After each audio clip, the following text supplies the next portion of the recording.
लोग नए हैं इस चैनल को सब्सक्राइब जरूर कर लीजिएगा ताकि इस तरह की इंपॉर्टेंट वीडियोस आप लोगों को मिलती रहे फ्रॉम टाइम टू टाइम। और अगर वीडियो पसंद आए तो इसको एक छोटा सा लाइक भी कर दीजिएगा। ये 30TR का पैकेज यूनिट का ECB बोर्ड है, इलेक्ट्रॉनिक कंट्रोल बोर्ड है। तो इसमें जो आप रेड लाइट देख रहे हैं वो रेड लाइट जल रहा है। रेड लाइट जलने का मतलब यह है कि PCB कंप्रेसर को स्टार्ट होने नहीं देगा, कंप्रेसर को बंद कर दिया है किसी प्रॉब्लम की वजह से। यानी सिस्टम में कोई प्रॉब्लम था, वो उसको सिग्नल मिला और सिग्नल मिलते साथ ही वो उसको ऑफ कर दिया। यानी कि PCB कंप्रेसर कॉन्ट्रैक्टर को कमांड नहीं देगा जब तक आप वो प्रॉब्लम को सॉल्व नहीं करेंगे तब तक, या जब तक आप उसको रीसेट नहीं करेंगे तब तक। तो उसमें दो स्क्रॉल कंप्रेसर है, एक कंप्रेसर 50 टन का है, दोनों कंप्रेसर आपका 30TR का हो जाता है। तो ये बड़ा यूज़फुल वीडियो है, स्पेशली जो नए AC टेक्नीशियन हैं जो AC के काम सीख रहे हैं, तो ये उन लोगों के लिए बहुत यूज़फुल वीडियो है। अब बात करेंगे जो कोई भी AC हो, किसी भी AC सिस्टम में अगर वो ठीक से कूलिंग नहीं कर रहा है तो उसके कुछ मेजर प्रॉब्लम होते हैं और कुछ आम कारण होते हैं। उसी से रिलेटेड ये वीडियो है। तो कभी भी इस तरह का समस्या हो तो सबसे पहले हम आम कारण के ऊपर बात करते हैं।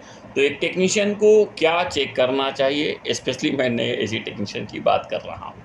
तो सबसे पहले वो एयर फ्लो चेक करे, एयर फ्लो और बेल्ट की को चेक करे। पैकेज AC में ब्लोअर मोटर और शाफ्ट के बीच में एक बेल्ट होता है, बेल्ट इस्तेमाल किया जाता है। अगर बेल्ट लूज हो जाए या बेल्ट टूट जाए तो ब्लोअर के स्पीड को कम हो जाता है और हवा जो एयर है वो आगे नहीं पहुंच पाता है। और हवा का स्पीड जब कम होगा तो कंप्रेसर ट्रिप हो जाएगा लो प्रेशर से, तो फिर आपको ये लाइट जलेगा। तो इसीलिए कभी भी इस तरह का आपको लाइट जब जले तो सबसे पहले आप बेल्ट को, ब्लोअर मोटर के स्पीड को चेक करें। बेल्ट लूज तो नहीं है, बेल्ट टूटा तो नहीं है। एम्पेयर को चेक करें, ब्लोअर मोटर का एम्पेयर को चेक करें, रेटेड और एक्चुअल एम्पेयर को। रीज़न नंबर 2, जो PCB में अगर लाइट जल रहा है तो कॉमन कारण है। वो कॉमन कारण क्या है?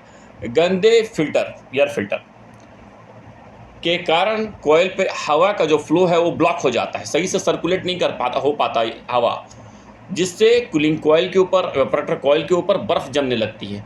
और जब बर्फ़ लगेगा तो धीरे धीरे आपको जो सेक्शन प्रेशर है वो ड्रॉप करेगा। जब सेक्शन प्रेशर ड्रॉप करेगा PCB को सिग्नल भेजेगा और फिर कंप्रेसर ट्रिप कर जाएगा लो प्रेशर से, और फिर ये जो रेड लाइट है आपका ब्लिंक करने लगेगा।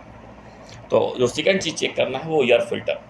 कॉमन कारण नंबर 3, वो आपको gas pressure issue, gas pressure check करना है। सिस्टम में अगर गैस प्रेशर कम हो, कम होने के कारण है कि सिस्टम में लीक हुआ हो, कहीं पर लीकेज की वजह से गैस प्रेशर कम हो गया है। तो अगर गैस प्रेशर सिस्टम में कम रहेगा तो आपका लो प्रेशर से कंप्रेसर ट्रिप करेगा और ट्रिप होते साथ सीधा वो PCB को सिग्नल भेजेगा। और PCB में जो रेड लाइट आप देख रहे हैं और येलो लाइट वो ब्लिंक करेगा। और ब्लिंक करने का मतलब है फिर कंप्रेसर कॉन्ट्रैक्टर को कमांड नहीं देगा, ऑफ कर देगा अगर गैस प्रेशर सिस्टम में कम हुआ लीक होने की वजह से। तो तीसरा जो कॉमन कारण है, गैस प्रेशर चेक करना चाहिए टेक्नीशियन को। कॉमन कारण नंबर 4, हेड प्रेशर का ज़्यादा होना, high head pressure. Condenser coil पर अगर गंदा होने की वजह से तो गर्मी बाहर नहीं निकल पाती है, इससे हेड प्रेशर बढ़ जाता है और कंप्रेसर हाई प्रेशर से ट्रिप हो जाता है। कंप्रेसर हाई प्रेशर से ट्रिप होने के और भी कई कारण हो सकते हैं।